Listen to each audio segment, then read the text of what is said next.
압도적 재미 매불쇼. 아, 이번 코너 아주 큰 거 옵니다. 큰 거 와요. 진짜 이거 예민한 이슈입니다. 이거는 아무도 안 다뤄. 하지만 대한민국에 존재하는 문제입니다. 왜 안 다루냐? 다룰수록 손해거든요. 네. 다룰수록 내가 위험해집니다.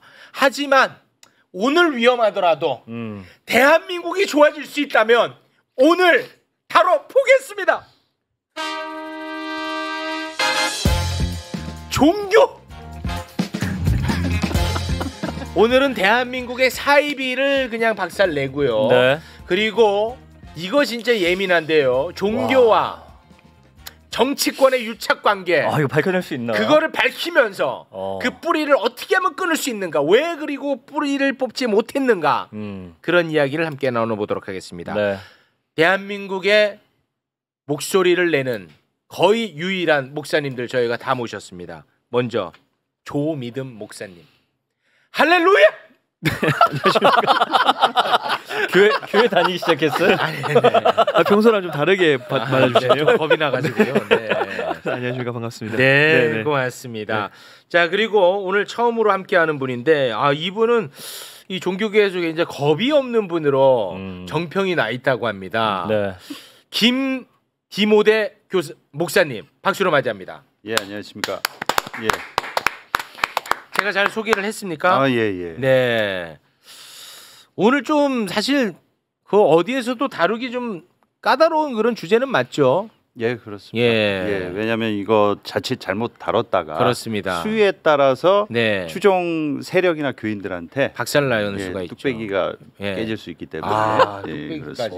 야, 헬멧 쓰고 해라. 그거 표현 나왔네. 네. 자, 그리고 오늘 사이다 헤드라인에서는 제가 정말 어렵게 뺐어요.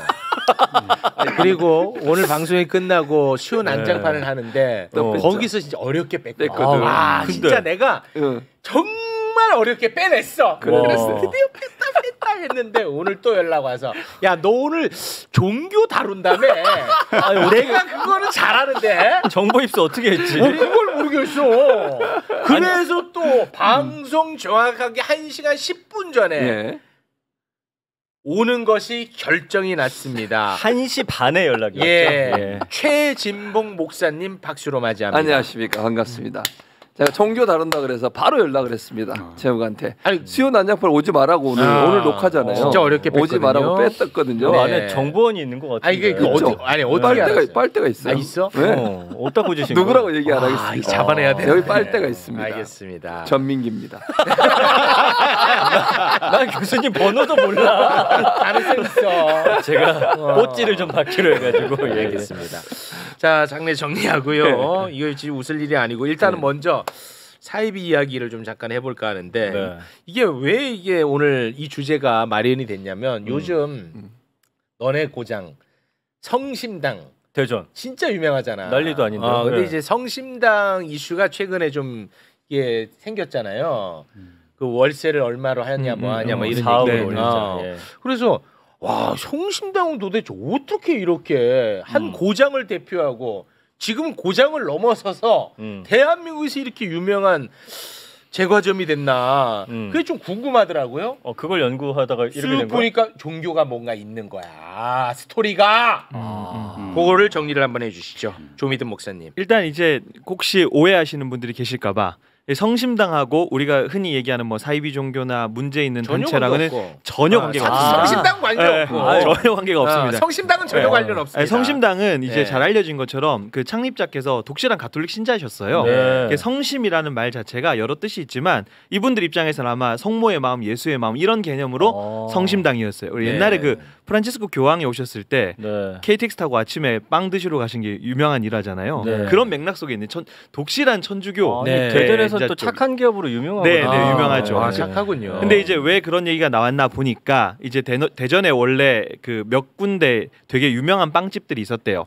저도 이제 저도 뭐 어릴 때 이야기니까 좀 찾아보니까 성심당하고 그다음에 태극당이라는 곳이 있었는데 태극당 알아요. 태극당은 이제 사실상 그 어린날 맞이해가지고 빵을 대량으로 이제 배포를 했다가 식중독 문제가 생기는 바람에 그때부터 꺾였대요. 그래서 태극당 꺾였어. 네, 그래서 그랬고 그 다음에 또 하나 이제 탑으로 밀리던 게 그 에펠제과라는 기업이었는데 그 에펠제과가 우리가 이제 세월호 때 많이 들었던 그 유병언 구원파 공식 명칭은 기독교 복음 침례회라고 하는 곳의 이제 것이었던 거죠. 그래요? 네네. 에펠제과가? 에펠제과가 지금은 사실 대전역 앞에 있는 거는 없어졌고요. 없어졌는데 그 당시에 이제 이게 유명 여배우하고도 연결이 있다 보니까 탤런트 전향자 씨가 이걸 운영을 했었거든요. 이건 이미 뭐 다 알려진 사실이니까. 운영이라고 하면은 뭐 CEO 개념이에요? 어떤 개념이? CEO? 아니 이게 본인은 이제 뭐 관련이 있다 없다 이런 개념보다는 전향자 씨가 이제 신도예요. 여기 기독교 복음 침례 신도. 그러다 보니까 이제 본인이 운영을 하고 실제로 그 빵집에 나타나기도 하고 그리고 그 건물은 이제 그 당시 그 소속 신도의 소유였고 뭐 이런 식으로 연결고리가 생기는 거죠. 그러니까 어떻게 보면은 좀 이따 얘기하겠지만 기독교 복음 침례라는 곳 자체가 소위 이제 유병언 구원파라고 불리던 이 단체 자체가 일반적인 종교단체와는 다르게 굉장히 많은 기업체를 운영하고 사업체를 운영하고 그 과정에서 신도들 간의 금전적 관계에 문제가 생기고 이런 것 때문에 이제 이슈가 됐던. 사실 성심당은 아무 관계가 없고 전혀 성심당 때문에 그래서 이제 원탑이 됐다는 얘기야. 그래서 깜짝아. 근데 이제 다른 뭐 단체들이 무너져서 원탑이 돼 이거는 잘 모르겠고 저는. 근데 이제 그런 과정 속에서 이 종교단체가 이제 등장을 하게 되는 거죠. 그러니까 뭐 3탑일 수도 있잖아. 그렇죠. 그런데 이제 2탑, 3탑은 뭐 이런저런 사유로 이렇게 저절로 사라지게 됐다는 거군요. 네.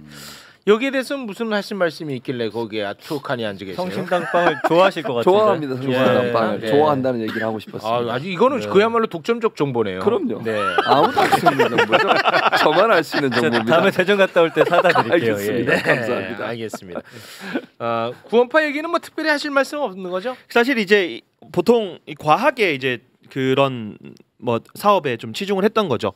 그러다 보니까 실제로 유병헌 씨 같은 경우는 사기, 그래서 소속 신도들의 돈을 거액을 빌려서 갚지 않았다라고 하는 혐의로 징역 4년을 받고 감옥을 갔다 왔습니다.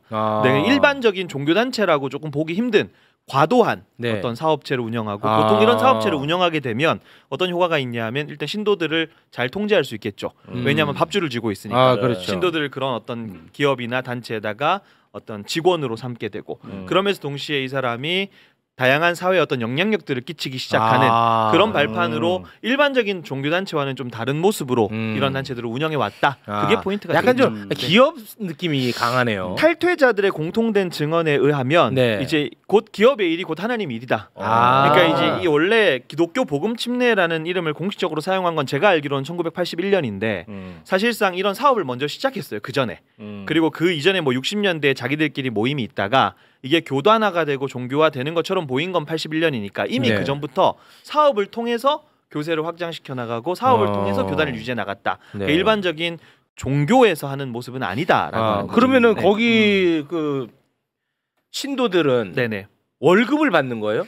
그 월급을 받는다고 하지만 이것도 탈퇴자들의 증언을 우리가 봤을 때 제대로 된 임금을 받지 못했던 경우들도 많았던 거고 그리고 아까도 말씀드렸던 것처럼 신도들이 거액의 재산을 빌리고 심지어 신협이나 이런 거 끼고 대출 많이 받게 했거든요.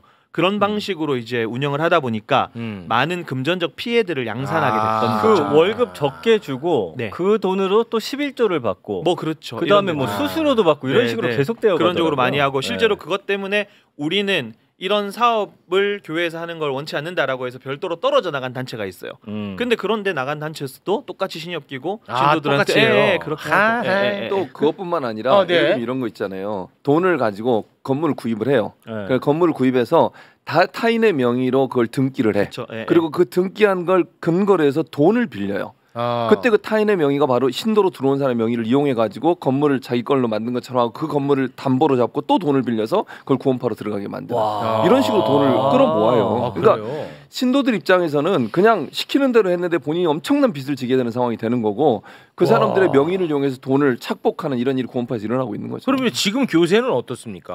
정확하게 파악하긴 힘들어요. 왜냐하면 힘들어요. 쫙 근데 이제 이 사람들은 뭐 주장하지만 파키스탄 정확하게 뭐 수치화해서 얘기하기가 좀 쉽지는 않은 그런 상황입니다. 아니 그러니까 그 구원파가 운영하는 기업이 있을 거 아니에요. 지금도. 지금 이제 세모스쿠알렌이라고 하는 그 영양제, 영양제 건강기능식품 이런 것들.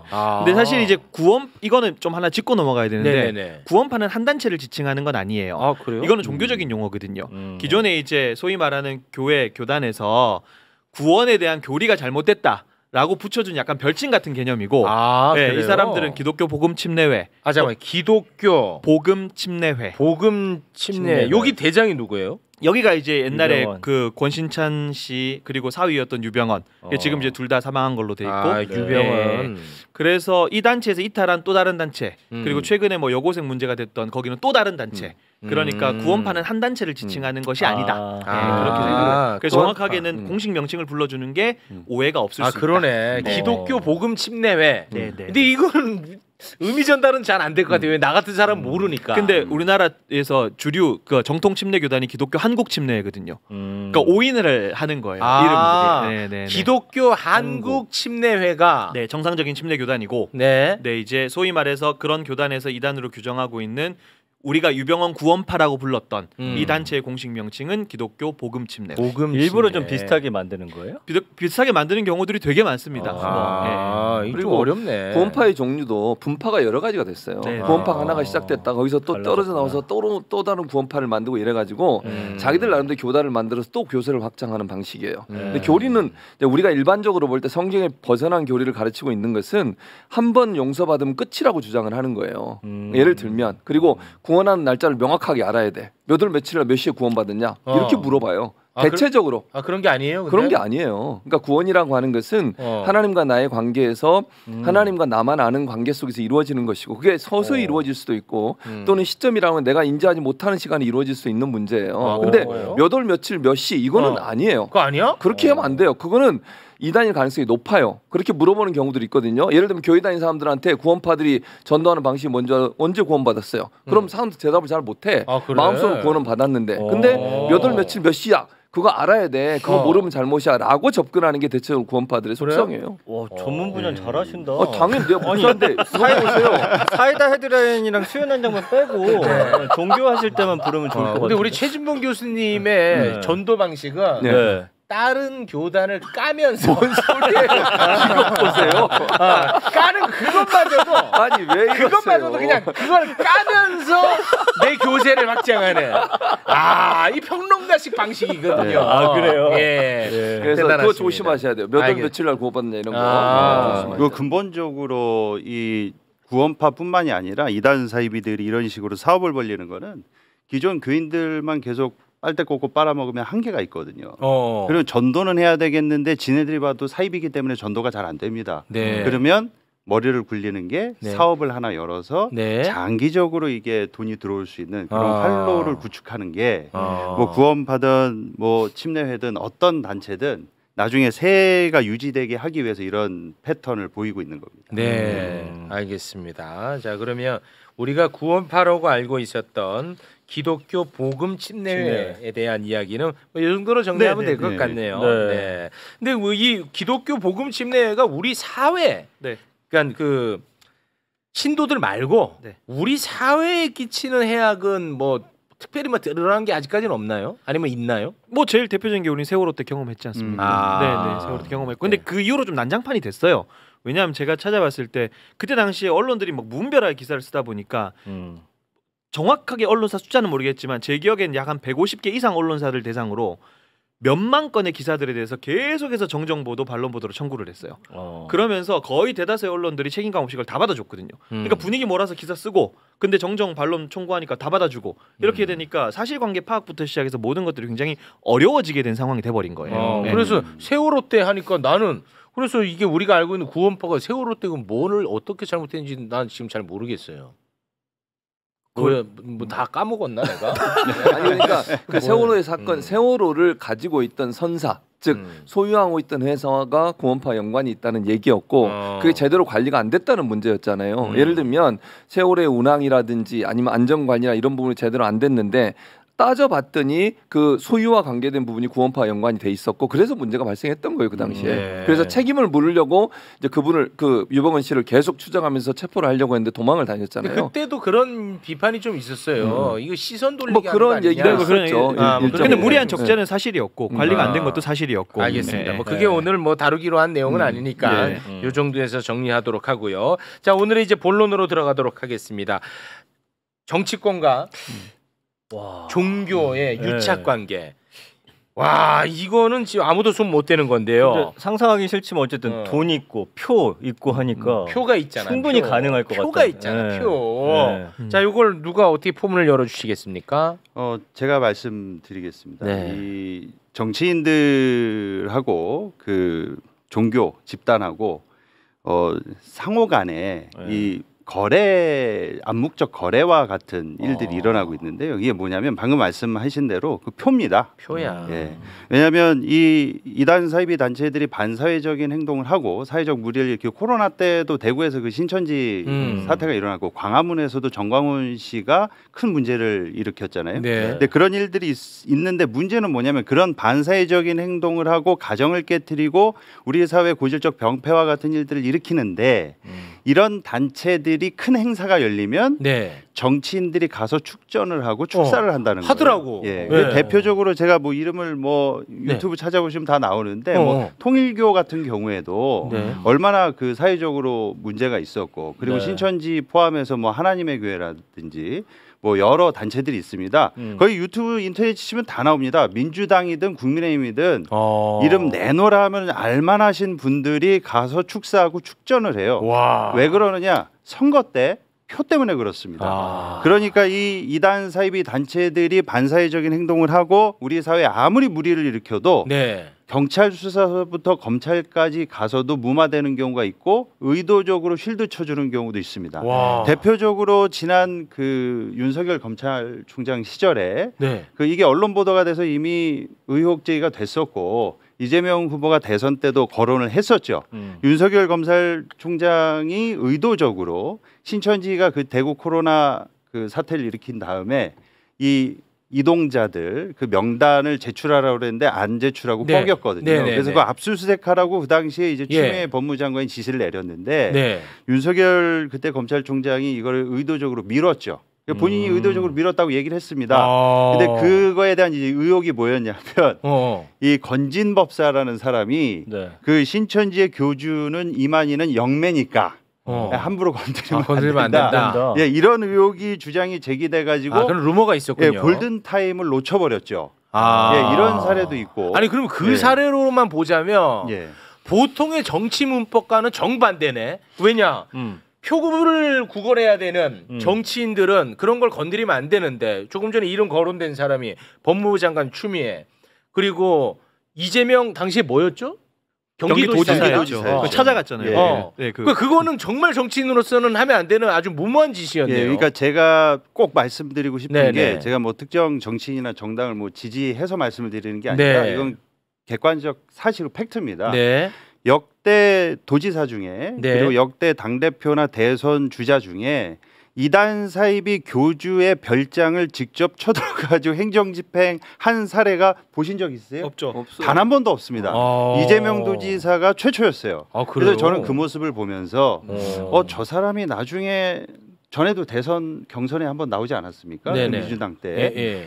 정치적 계산이 있으면 저게 나올 수가 없는데 왜냐하면 신천지가 뭐 저희 신도수가 많게는 34만에서 적게는 기본적으로 한 20만 정도 잡는데 지난 대선 때 0.7표 차로 졌어요. 0.73% 7%. 예. 그 0.7%가 24만이라고 환산해 보면 통일교가 적게 잡아도 한 10만 이상이고 그리고 정광훈 씨를 지지하는 추종 세력도 10만 이상이고 그리고 최소 신천지도 20만 정도가 됩니다. 그러면 그 교주의 별장을 직접 들어가서 행정 집행을 한다는 거는 20만 표를 내가 날려버리겠다는 뜻이거든요. 그러니까 이분이 다음 정치적 행보에 대한 계산이 있었으면 이런 행위를 할 수가 없어요. 그래서 저는 그때 이 신천지 이만희 그 평화의 궁전 가평에 있는 행정 집행하는 모습을 보면서 야 이건 둘 중에 하나다.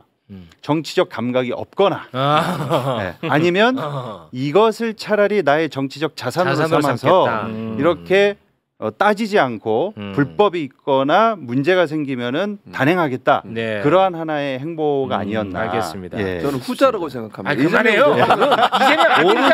이재명 오로지 주민을 위해서 하는 국민. 예, 알겠습니다. 예, 알겠습니다. 그 사실 뭐 이재명 대표를 지지하는 사람들은 뭐 아주 기분 좋은 소식이겠지만 지지하지 않는 사람들은 아 또 야 지금 종교 얘기하다가 왜 또 그 어떤 한 정치인을 그렇게 또 띄우려고 이럴 수 있기 때문에 네네. 이것도 본질은 아니고 이게 요거는 예. 요 정도로 정리하겠습니다. 왜냐하면 또 이재명 아들이 있어가지고 예, 요거는 요 정도로 이게 정리하겠습니다. 네. 제가 이 얘기를 이어서 하는 게 아니고요. 네. 이 집단들이 영화 무간도 보시면 그 경찰 쪽에서도 조폭한테 보내고 조폭도 경찰 쪽에 보내지 않습니까?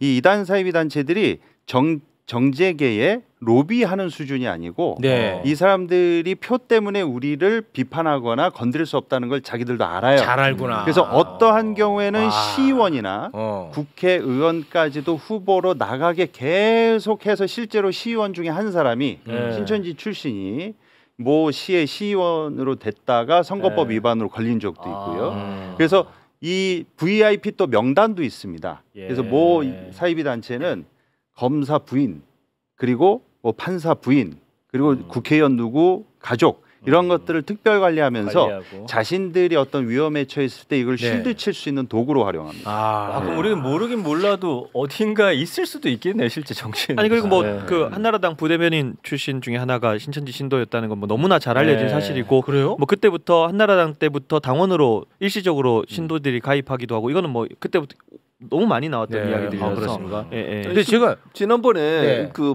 방송 있었잖아요. 뭐 신녀의 마들인가 뭐 그 다큐멘터리 있었잖아요.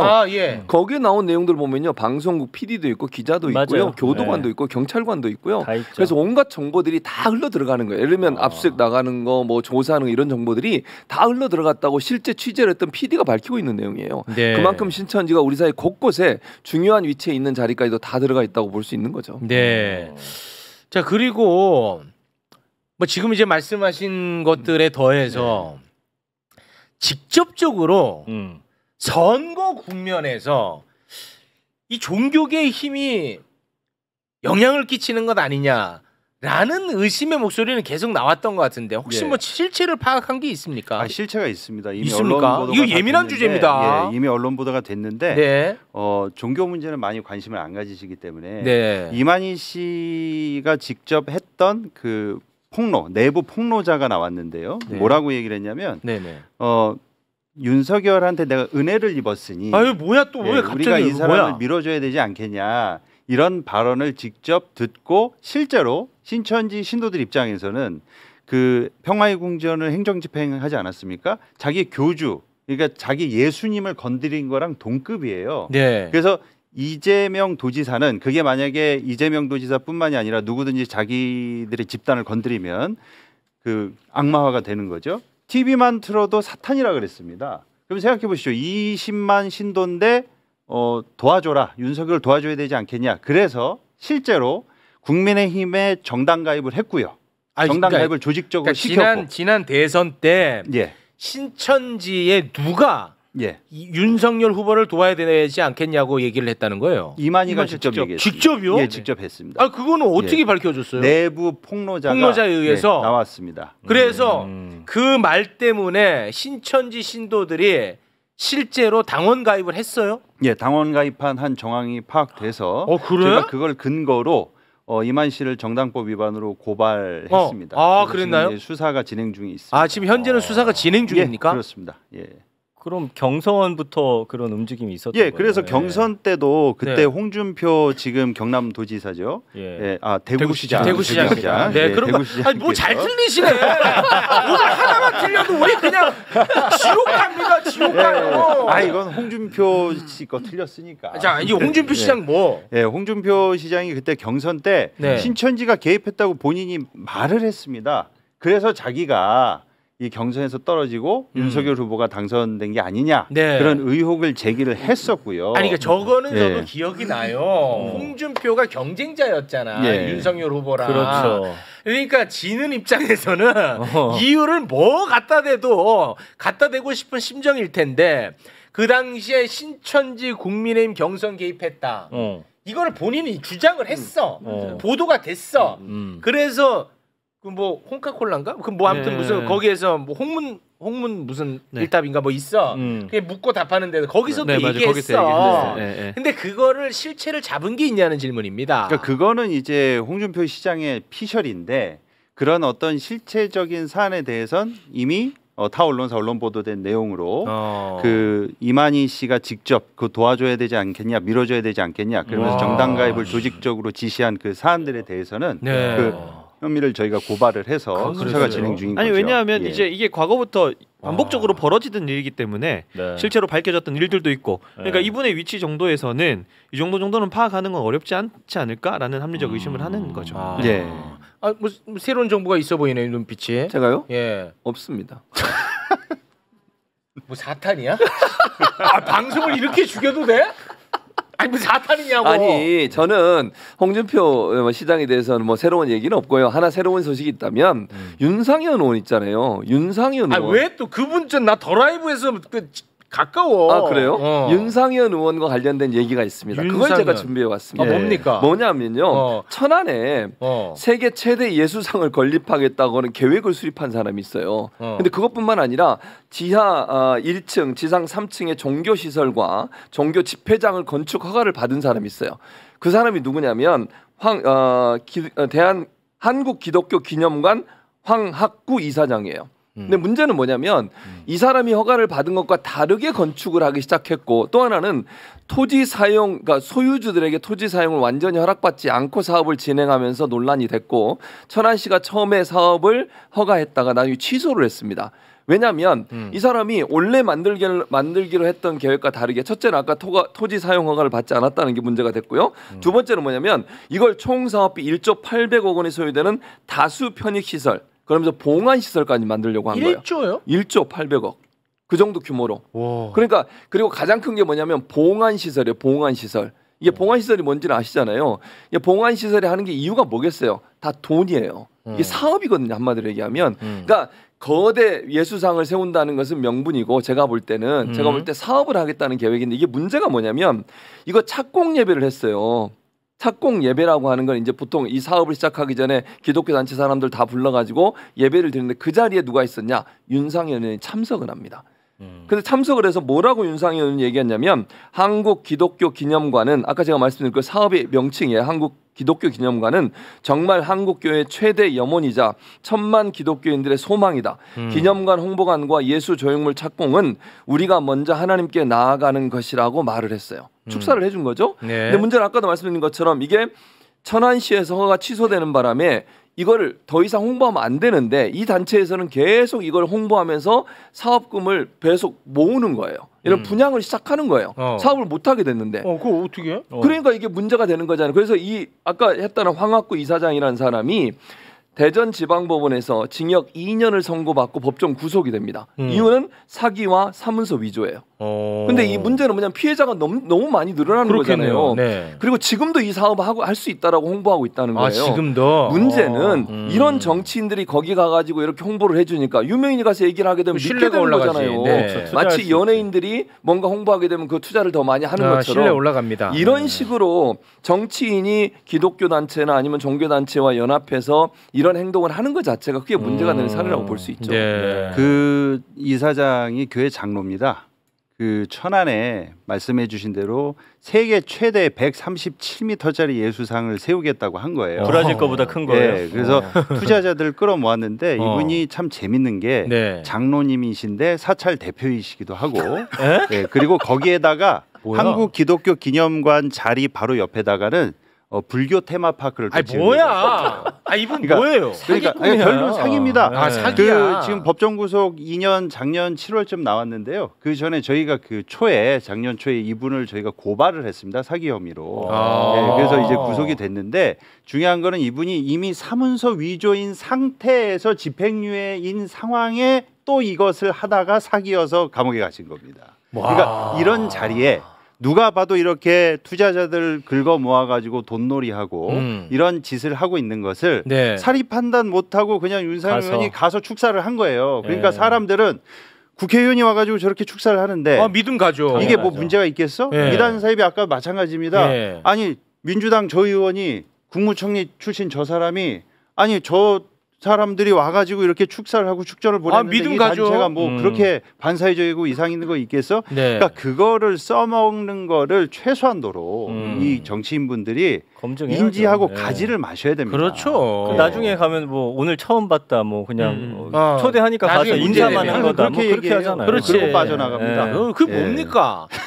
본인이 그럼 왜 갔는지를 설명해봐.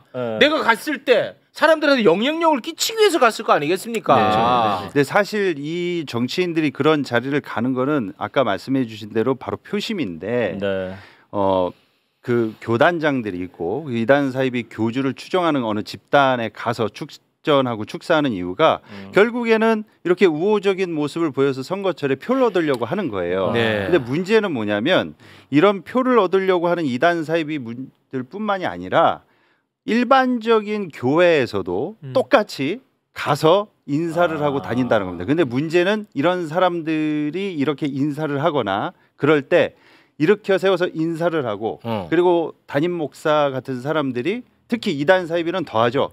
무조건 우호적으로 얘기하면 교인들은 대체적으로 몰표를 줘버립니다. 근데 지난번에 24만 표 차이였잖아요. 그러니까 만약에 이런 극우 세력이나 이런 이단 사이비의 우호적으로 보인 특정 정당과 정치인을 교주나 담임 목사 성직자가 이 좋게 얘기를 딱 하면 그냥 몰표가 가버리는 거예요. 근데 이게 공직선거법상 불법 행위에 해당이 됩니다. 그래가지고 저희가 공명평화나무에서 공명선거감시단이라는 활동을 하거든요. 아, 평화나무에 계시는 분이에요? 네, 제가 김엄마가 거기 라인이야. 어쩐지 말하는 게 비슷하더라, 내용이. 난 몰랐네. 몰랐어요? 몰랐어. 아니 거기 기독교 회복센터라고 해서 조금 별개로 해서 산하기관으로 교회 관련된 되게 좋은 일들을 많이 하고 아무튼 그게 이제 불법인데. 그러니까 저희 공명선거감시단에서 매번 선거철만 되면 설교 시간에 특정 정당하고 특정 후보 뽑으라고 종용하는 그런 목회자 이게 공직선거법 85조 3항의 명백한 위반이거든요. 그래서 이것을 가지고 선관위에 신고를 하면 어떻게 돼? 노골적으로 봐줍니다. 아 진짜예요? 예, 너무 심해요. 그래서 저희가 오죽하면은 선관위 규탄하는 기자회견까지 열었어요. 그래서 제가 좀 말씀드리고 싶은 게 여기 좀 그 민주당이든 그리고 뭐 국민의힘이든 여기 오시는 의원님들 중에 저희가 그 자료를 다 모아놨습니다. 이거 내버려두면 절대로 안 돼요. 어떤 선거철에 막 100표 차로 차이 나서 당락이 결정되지 그렇습니다. 않습니까? 저희가 자료 다 모아놨습니다.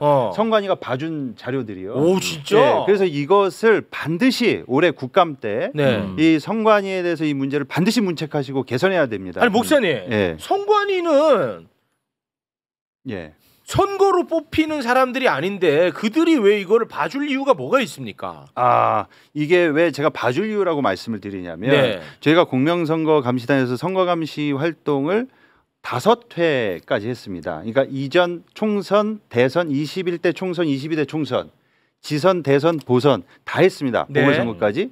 그러면 저희가 제보를 받아서 이거 선관위에 신고한 사례가 기록이 있을 거 아닙니까? 뭐 많이 있겠죠. 근데 똑같은 선관인데 똑같은 목사가 똑같이 한 내용 중에 하나는 문제 있다고 판단하고 하나는 문제 없다고 판단합니다.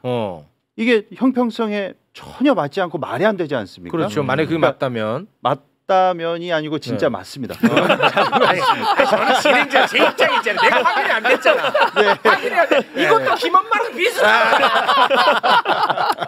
제가 확인이 안 됐잖아요. 저희가 뭐 자료는 가지고 있기 때문에 다 제출할 수 있어요. 제출하세요. 근데 그래서 꼭 이거 좀 그 민주당에서라도 꼭 가지고 가셔서 아니 대놓고 지난 총선 때 이재명 대표 뽑으면 뭐 악마라고 하고 공산주의 된다. 그런 얘기까지 한 거를 포착했어요? 이재명 악령에 씌인 사람이 뭐 오만 얘기를 다 해도 그거 포착한 거예요? 아니, 엄청 많아요. 나라 공산화 된다 그러고 막 이런 내용들. 근데 그게 안 걸린다. 안 걸립니다. 안 걸려요? 그 신고까지 했는데.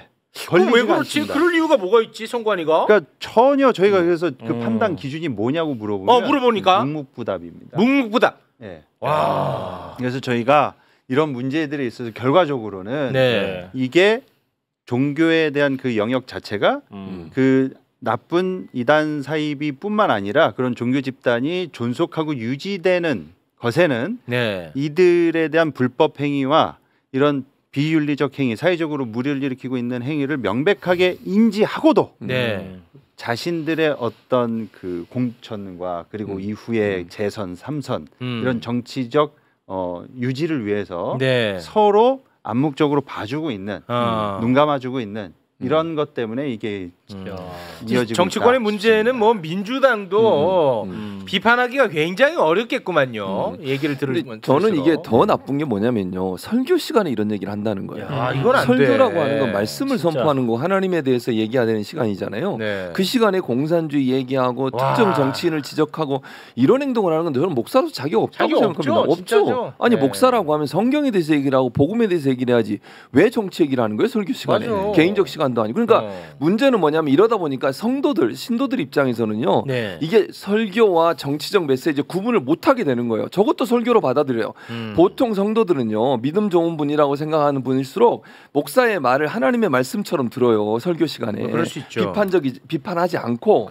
그럼 어떤 일이 발생하겠습니까? 저런 얘기가 지금 디모데 목사가 얘기했던 것처럼 저런 얘기가 계속 나와보세요. 그 밑에서 계속 설교를 듣는 사람은요. 그렇게 정치적 성향이 돼버리는 거예요. 이게 얼마나 못된 행동입니까? 목사로서 저는 용서받지 못할 일이라고 생각해요. 우리 최진봉 목사님은 설교 때 저는 복음만 얘기합니다. 그렇습니까? 오직 예수 그리스도.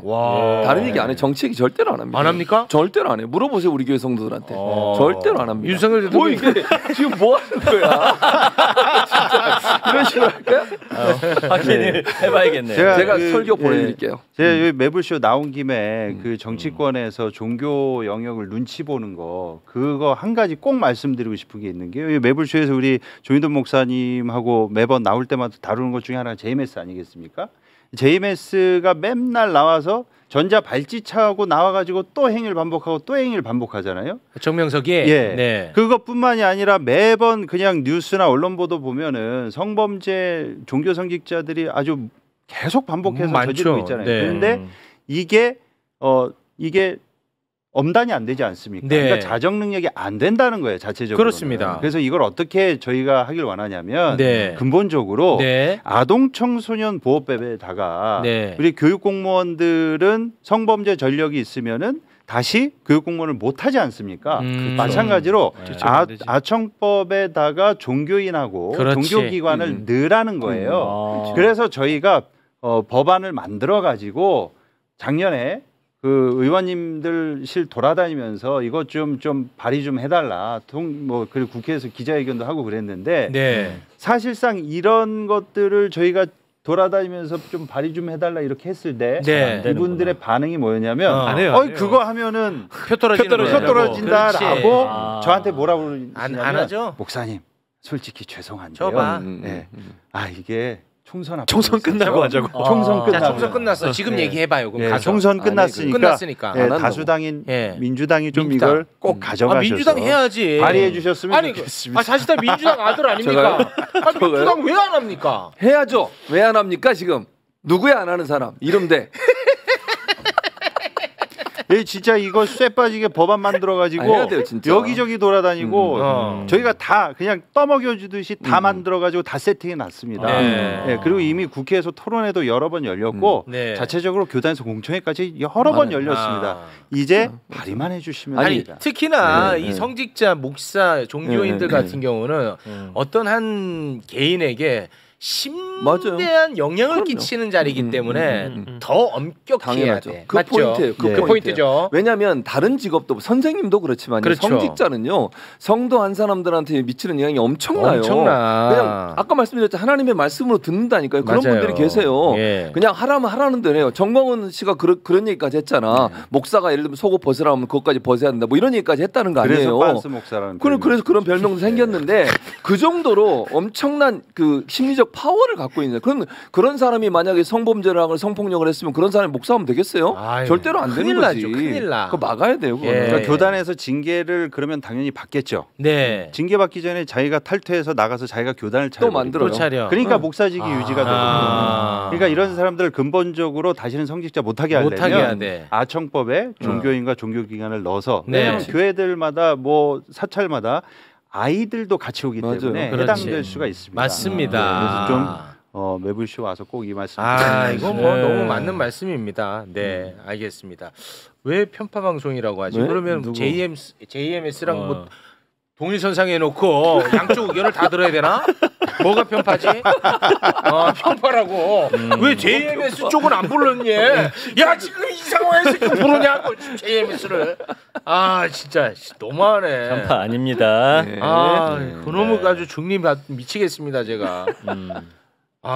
이거 자꾸 편파 시비를 계속 일으키네. 알겠습니다. 자 오늘은 그러면 여기서 마무리 짓도록 하겠습니다. 최지봉 교수님은 갑자기 오다 보니까 예산 편성이 안 돼 있을 텐데. 출연이요? 오늘은 그냥 무보수로 오셨습니다. 성심당 빵으로 제가. 무보사입니까? 아니죠 무슨 소리예요? 그래요. 네. 저럴 때는 목사가 아니라 악마가 돼. 나 무슨 사탄인 줄 알았어.